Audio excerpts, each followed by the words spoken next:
السلام علیکم. محمد اظہر صدیق اپنے پروگرام پولیٹیکل ڈائریز کے ساتھ حاضر خدمت ہے. 8 فروری ہفتہ آ گیا. اگلا ہفتہ شروع ہونے کو کہا ہے اور اس ہفتے میں بہت سے اہم ایشوز آنے ہیں جس پہ ڈسکشن ہونی ہے. آج بہرحال پیکا ترمیمی ایکٹ کو چیلنج کر رہا ہوں. رانا محمد عظیم صدر یا secretary Pakistan federal union of journalist کی طرف سے، محمد احمد خان بچر صاحب اپوزیشن لیڈر صوبائی اسمبلی پنجاب اور سول سوسائٹی کی طرف سے، 3 لوگوں کی طرف سے یہ چیلنج کر رہا ہوں. اور بنیادی طور پر وجہ یہی ہے کہ فیک نیوز کی ڈیفینیشن نہیں. اچھا، پہلے اس پہ بات کرنے سے پہلے چودھری غلام حسین صاحب کا پروگرام اور خاور گمن کا پروگرام آف ایئر کیوں کر دیا گیا، یہ والی بات ہونے والی ہے. پھر الیکشن دھاندلی، دوسرا الیکشن کو 1 سال ہو گیا اور پتہ بھی نہیں چلا، وقت گزر گیا، مسلط لوگ سامنے ہیں. وہ جو فاختہ اڑایا کرتے تھے، کبوتر اڑایا کرتے تھے، ان کا کیا بنا، وہ ساری بات. اور نیا محاذ جو اسلام آباد ہائی کورٹ کے حوالے سے کھلا ہے وہ کیا ہے، چلیں ان پہ سب پہ بات کرتے ہیں. سب سے پہلے تو پیکا اور پیکا ترمیمی ایکٹ میں جو ترمیم ہے اس کو چیلنج آج کر رہا ہوں لاہور ہائی کورٹ میں. Rana Muhammad Azeem secretary general Pakistan federal union صدر کے امیدوار ہیں، اور دوسرے نمبر پہ ملک محمد احمد بچہ صاحب جو اپوزیشن لیڈر ہیں صوبائی اسمبلی پنجاب کے، اور اسی طرح ہی عبداللہ ملک جو سول سوسائٹی کی. یہ آپ کو یاد ہوگا ڈیفامیشن لاء بھی انہی کی طرف سے چیلنج کیا تھا، اور اب یہ والا معاملہ بھی انہی کی طرف سے لے کر آ رہا ہوں. اور بنیادی وجہ یہ ہے کہ فیک نیوز کی ڈیفینیشن جو ہے نا وہ ڈیفائن ہی نہیں کیا گیا. پھر جو ٹرائبونل بنائے گئے ہیں ان کو اختیارات زیادہ دے دی گئی ہیں. وہ ایڈمنسٹریٹو اختیارات تو ہو سکتے ہیں لیکن یہ جوڈیشل اختیارات نہیں ہو سکتے. پھر ان اختیارات کے دے کے اگر وہ فیصلہ کا وہ سزا سناتے ہیں تو اس کی اپیل جو ہے وہ سپریم کورٹ میں ہوگی. یہ بڑی زیادتی ہے. آپ جب سزا کی نوعیت کوانٹم کے مطابق سزا جو ہے فوجداری قانون کے تحت، یہ میجسٹریٹ لیول کی سزا ہے. تو میجسٹریٹ نے سزا سنانی، اس کے بعد اپیل سیشن کورٹ میں، سیشن کورٹ کے بعد ہائی کورٹ کے بعد سپریم کورٹ. تو یہ بنیادی انسانی حقوق کی جہاں خلاف ورزی ہے، عدلیہ کی آزادی کے حوالے سے بھی خلاف ورزی ہے. اس پہ یہ والا پوائنٹ بھی لیا گیا. اور اگر پہلے ایسوسیشنز کی اپنی حد تک جائے کہ فیک نیوز ہے، جرنلسٹ پروٹیکشن ایکٹ کی ان کے پاس سواٹ تو ہے نا، تلوار جو ان کو فراہم کرتی ہے، یعنی ایک ادھر سے تلوار کاٹ رہی ہے، کدھر سے کاٹ رہی ہے، یہ ساری باتیں رہیں. اگلا جو بات ہے چودھری غلام حسین اور خاور گمن کا پروگرام رپورٹر، پروگرام چلتے ہوئے پروگرام کو آف ایئر کر دیا گیا.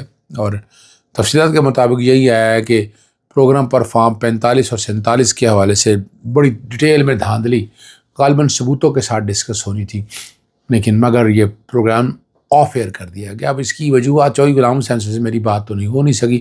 کوشش کی تھی کہ میری ان سے بات ہو جائے لیکن مصروفیت بہت زیادہ تھی، اس لیے بات نہ ہو سکی.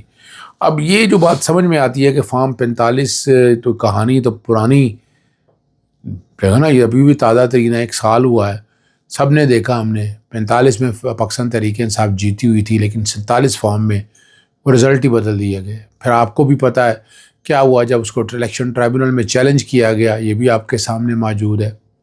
کیا ہوا الیکشن ٹرائبونل میں چیلنج کرنے کے بعد حاضر صاحب سروجز تھے ہائی کورٹس کے، انہوں نے کہا نہیں یہ نہیں چلیں گے. جب دیکھا کہ وہ میرٹ پہ آ رہی ہیں، ایک ایک چیز کھل رہی ہے، تو فوری طور پر ریٹائرڈ ججز کی بات، الیکشن کمیشن ہے نا، یہ الیکشن کمیشن کو تو آزاد اور صاف شفاف اور آزاد الیکشن کرانے ہیں، لیکن یہ تو ایک پارٹی کے طور پر ابھر کے سامنے آ رہا تھا. ریٹائرڈ ججز، اور وہ بھی چیلنج ہوا. الٹیمیٹ اسلام آباد ہائی کورٹ نے اس لاء کو ویلیڈیٹ کر دیا. لاہور ہائی کورٹ میں معاملات ابھی پینڈنگ پڑے ہوئے اور وہاں ڈیسائیڈ ہونا ہے ابھی لاہور ہائی کورٹ میں. ریٹائرڈ ججز لگانے کا مقصد کیا تھا؟ اپنی مرضی کے فیصلے لینا تاکہ فارم 45 اور 47 کی کہانی کھل نہ سکے. اب ایک ٹیکنیکل وجہ یہ ہے کہ اپیل میں فائل کرتے ہوئے جو سول کورٹ کے جو پروسیجر ہے وہ پورے اگر نہیں کیے گئے تو الیکشن پٹیشن جو ہے نا وہ قابل سماعت نہیں ہے. یہ بھی کہانی ایک بڑی مزیدار کہانی ہے. جو چیزیں ساری سامنے آنے والی ہیں جو آپ دیکھ سکتے ہیں، وہ ساری چیزیں تو آپ کے سامنے. بنیادی طور پر تو بات یہی ہے نا کہ تاریخ کی بدترین دھاندلی زدہ الیکشن تھے، اور پاکستانی کے عوام کے ووٹ کے خون کے حق پر شب خون مارا گیا تو پاکستان کی تاریخی بدحالی کا آغاز ہوا. یہ مینڈیٹ چوری نہ کیا جاتا تو حالات اکثر مختلف ہوتے. نہ یہ 26ویں آئینی ترمیم آتی، نہ پیکا ترمیمی ایکٹ آتا، نہ مختلف اور قوانین جو لائے گئے ہیں وہ کسی شکل میں بھی ہیں وہ سارے نہ ہو. الیکشن ایکٹ میں جو ترامیم ہے یہ ساری چیزیں جو ہے نا یہ ساتھ ساتھ چلتی ہیں. دوسری جو بات ہے وہ صرف احتجاج وہ آج ہونا ہے. مین بچہ جو ہے وہ اسوابی کے اندر ہونا ہے. اسوابی میں لوگ اکٹھے ہوں گے، علی امین گنڈاپور، بیرسٹر گوہر، سلمان اکرم راجہ اور باقی ساری پاکستان تحریک انصاف کی قیادت وہاں پہنچے گی. جو باقی ایریاز کے اندر ہیں وہ بیان دے دیا ہے. علی حمزہ نے کہہ دیا چیف آرگنائزر نے کہ وہ صرف اور صرف اپنے حلقوں کے اندر احتجاج کریں، مظاہرے کریں، قرآن خوانیاں ارینج کریں. یعنی یہ سینٹرل کی بات ہو رہی ہے اور یہ پنجاب کے سارے اس ایریز کی بات ہو رہی ہے. ورنہ 144 کا نفاذ تو لگا دیا انہوں نے. 144 میں نے چیلنج بھی کیا ہوا ہے لیکن 144 کو روک نہیں سکتے اور 144 فوراً ہی جب دل چاہتا ہے 144 کا نفاذ بنا دیا جاتا ہے، لگا دیا جاتا ہے. یہ ذرا سمجھنا ہے آپ کو کہ یہ کتنا بڑا ویپن کے طور پر یہ استعمال ہوتا ہے. اور یہ جو بھرپور مظاہرے ہوں گے لیکن یہاں نہیں، اوورسیز پاکستانیوں نے بھی 10 ڈاؤننگ اسٹریٹ لنڈن میں پورے یو کے سے دوست اب اکٹھے ہو رہے ہیں، وہ سارے وہاں پہنچیں گے اور پرامن مظاہرہ کریں گے. اگلے دن ہالینڈ میں ایمسٹرڈیم میں وہاں بھی مظاہرہ ہو رہا ہے اور پاکستانی جو اوورسیز کی قیادت ہے وہ وہاں پر ساری پہنچیں گے اور ان مظاہروں میں بھرپور شرکت کریں گے. ٹرمپ کے ناشتے میں بلاول بھٹو کے حوالے سے بڑا چرچا ہو رہا ہے لیکن کچھ لوگ کہہ رہے ہیں کہ یہ ٹکٹ کے ساتھ ٹکٹ کے کانٹیکس کے ہوا ہے. اور جبکہ انڈیا کے جو وزیر خارجہ تھے وہ وہاں پہنچے اور غالباً ٹرمپ نے ان سے مصافحہ بھی کیا اور پاکستان کی حیثیت ایک ثانوی سی حیثیت ہے. یہ تو دیکھیں یہ سوچنا پڑے گا کہ ہم کہاں کھڑے ہیں.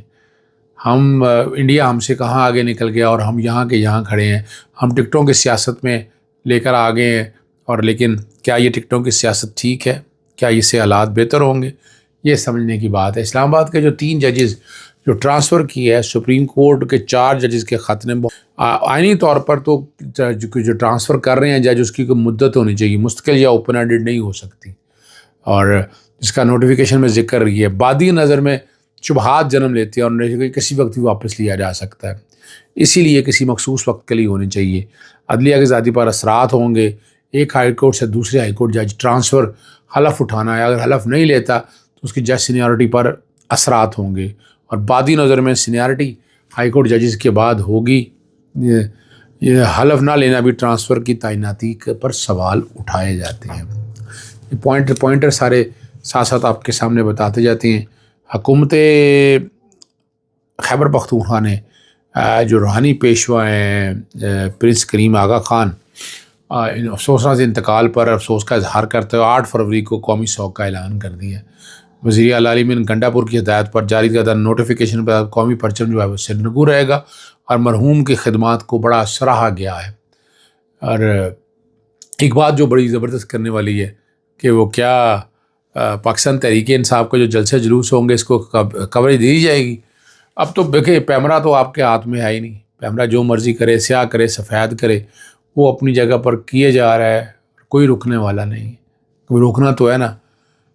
اور پیمرا کے ایک چیئرمین کی حیثیت کیا ہے بھائی؟ یہاں پولیس، اینٹی کرپشن، نیب اور باقی جگہ کچھ نہیں ہے تو پھر یہ کیا ایک چیز ہے؟ یہ بھی کوئی ایسی چیز ہے نہیں ہے کہ جو پتہ چل سکے کہ واقعی اس سے کوئی اثرات پازیٹیو نظر آئیں گے. لیکن نظر یہی ہے کہ سوشل میڈیا جو ہے وہ بھی آپ کے سامنے اس کے لیے بڑے مسائل ہیں. سوشل میڈیا کے لیے کتنی دقتیں، تکلیفیں اور پریشانیاں ہیں اور پیکا ایکٹ کی وجہ سے کئی مسائل ہیں.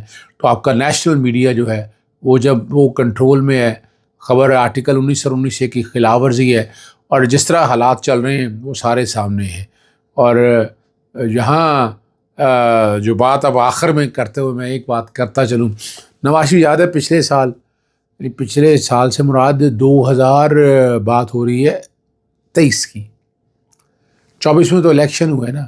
2023 میں کس طرح نواز شریف لایا، ڈیل کے تحت آیا، یہاں ریڈ کارپیٹ بچھایا گیا، کوئی گرفتاری نہیں ہوئی، وہیں بیٹھ کے بائیو میٹرک ہوا، ضمانتیں ہو گئیں، ریفرنس واپس ہو گئے، کبوتر اڑائے گئے، اشتہار چھپے۔